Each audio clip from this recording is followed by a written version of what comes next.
in silver and bronze. Hi again, everybody. I'm Jim Kelly, and welcome. Welcome to the start of 4 big nights of gymnastics competition. To be decided tonight, of course, the team competition as well as the men's all-round championship.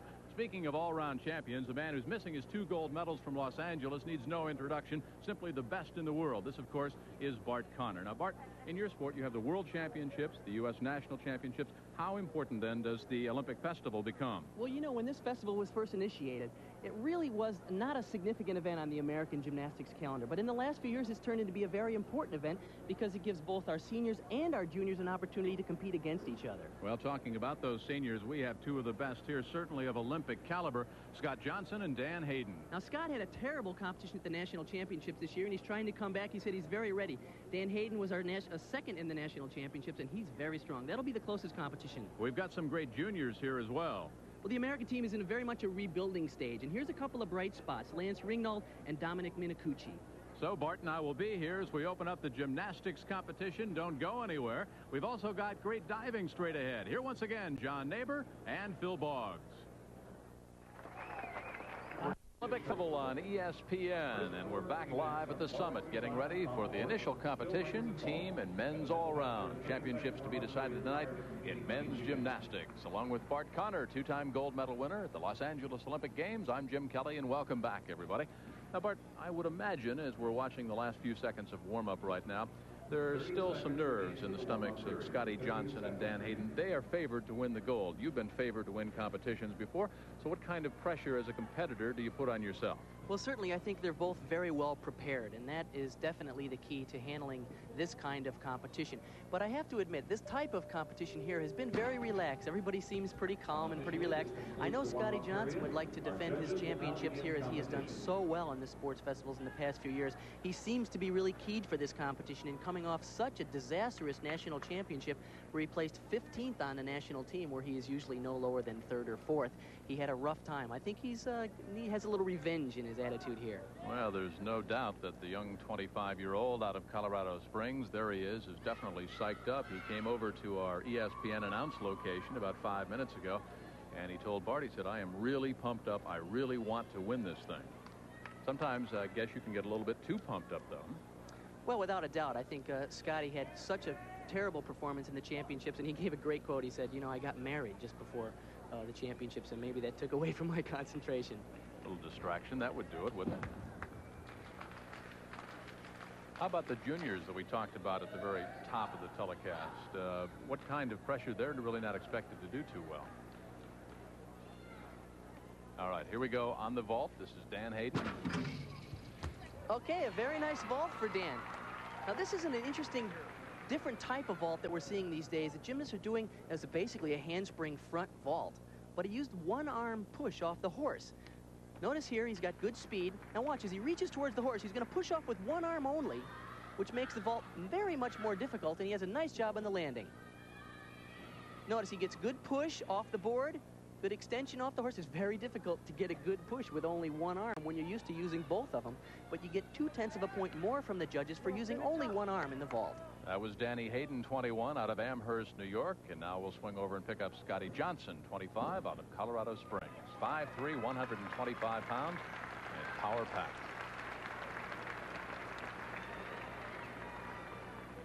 Over on the rings, one of the young juniors that we talked about, Lance Ringnauld.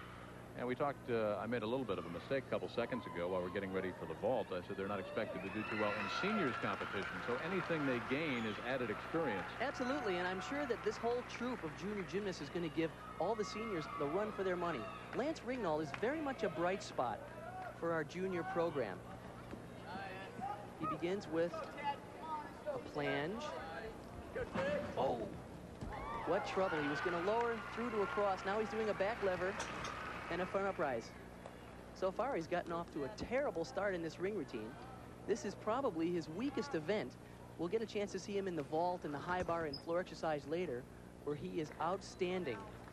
But typical of the junior gymnast, you'll notice that he doesn't quite have the strength in the line that you'll see from some of the stronger senior gymnasts, and he needs to develop some more strength to build into that strength on the rings to hold the control that you need so well to score very well. We'll be seeing a lot of Lance. He is 16 out of Des Moines, Iowa.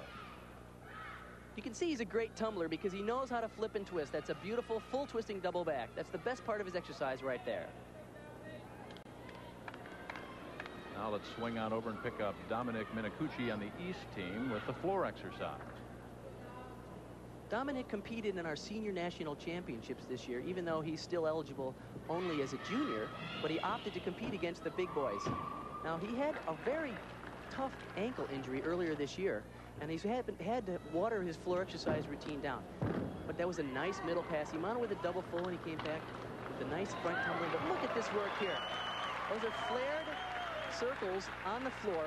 And, of course, Dominic says his favorite event is the pommel horse. And so whenever he gets a chance to do some skills like the pommel horse, even on floor exercise, I'm sure he's happy to do that. Member of the National Senior Development Team. Now, what does that mean? Well, actually, the USGF, the United States Gymnastics Federation, has put a bunch of these gymnasts in a developmental program so that they can really make a move onto the international scene, even though they're still very young. You can see his performance is clean, but it's not really polished. It's not what you'll see from some of the more experienced gymnasts. And, of course, because of that ankle injury, he has to dismount with only a full, which is a weak dismount for that exercise. So there is Dominic Minicucci, 5'6", 145 pounds, out of Staten Island, New York, coached by James Surgeon at Surgeon's Elite in Staten Island. Let's take a replay look now at young Dominic.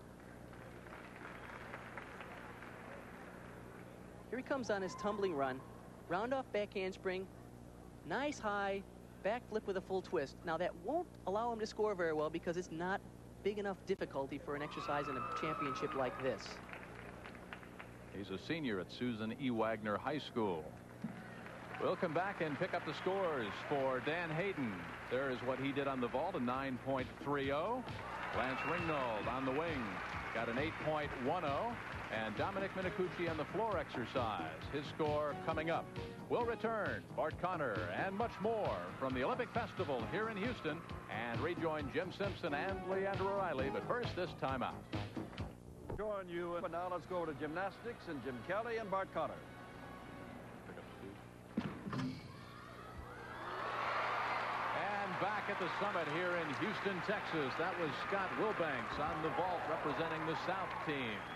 Scotty, 5'5", 125 pounds, out of Houston, Texas. So, of course, he gets a big applause from the hometown folks. And he's our national champion on this event this year. You can see why. Look at the tremendous height. He does a handspring, front with a half, and a nice job on the landing. That was a piked position throughout the exercise, throughout the vault. Very well done. Scotty studying for his MBA, born in Lafayette, Louisiana. Good recruiting job here at the University of Houston. Of course, they've always had such a strong track and field team. Carl Lewis, he was the flag bearer in the opening ceremonies last Friday night. You saw here on ESPN. Scott actually competed up with us at the University of Oklahoma, and now he's back here in Houston training with some of his teammates and friends from Houston Baptist University. Do you exchange training techniques? Do you talk to the other competitors?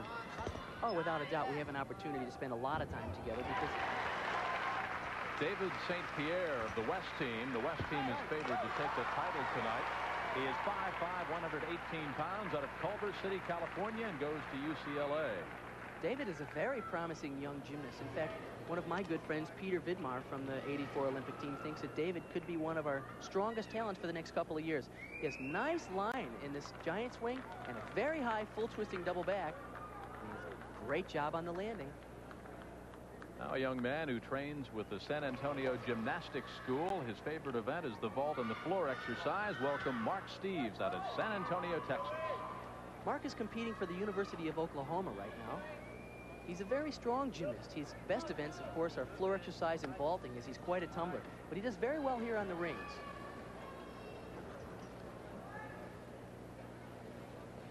There's a good shot at the leather hand straps. Tremendous grip that it takes on a front lever and an iron cross and a back roll. Now he presses to a handstand, and he has all of his strength requirements basically out of the way. So the rest of the exercise should be swing moves. Two giant swings, very nicely done.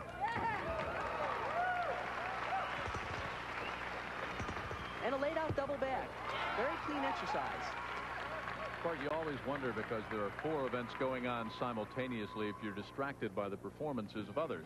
Well, it is pretty crazy in here because you are hearing the applause, and certainly it didn't seem to bother Mark here as he does nice giant swings to a laid out double flip. One step on the landing, which of course is 1/10 of a point. Not a great exercise, but a very clean one. Swinging over now to the pommel horse, Colin Godkin, representing the North team. 20 years old, out of Milwaukee, Wisconsin, goes to the University of Minnesota. He's a Golden Gopher up there, and his major is food engineering. Food engineering? I don't know. The way you packed it away at the hotel last night, your major was food. Maybe it was just a minor of mine. But,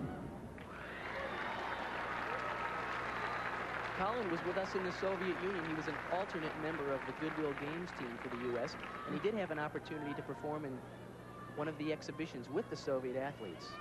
He began gymnastics in 1980. Now he is 20 years old, so he started about 15 years of age. If you're a young gymnast at home, what's the right age to start out? Well, it depends on the athlete, of course. Earlier the better, though. Certainly Colin is doing very well on the pommel horse. Notice here, he's doing flared work, traveling all the way across the horse. There's a flare into a reverse scissor up to the scissor work, which is the single leg work, which is a requirement on the pommel horse. Travels down here, a handstand on the end with his legs together, which is a D move. D, of course, being the most difficult move that you can do on the exercise. Second year on the senior national team. Now watch the replay, the dismount, and watch particularly the hands. Okay, here is the single leg work. He picks up into circles, double leg circles. He travels to the end. Now, this is not a very difficult part of the exercise, but right here, with a little trouble, he does a handstand on the end with his legs together, which of course is a D move, and we'll award him points for that. Here's a nice shot at the hands. The hand placement is critical as you have very little room for air on the pommel horse. Notice those hands just have about 8 inches across where you can place them on the pommel, and you miss one of those babies and you're standing on the ground before you knew what happened. Now for the West team, let's pick up Scotty Johnson over on the rings. What's the most difficult aspect of the rings? Is it strength? Without a doubt, the event has to be a good combination of strength and swing, and Scotty, of course, is great at both. Notice he does nice giant swings and a perfect piked full in, back out. Nice position in the air, and he knows how to land them. Well, let's check the scores. Some of those have come in now. First set of scores for Scott Wilbanks on the vault, a 9.65. David St. Pierre on the still rings, a 9.00. Also in the rings, Mark Steeves with a 9.15. And Colin Godkin on the pommel horse with a 9.40. Along with Mark Connor, I'm Jim Kelly. Lots more coming up. It's a big night of gymnastics, a big night of basketball, and more diving coming up on ESPN live at the Olympic Festival.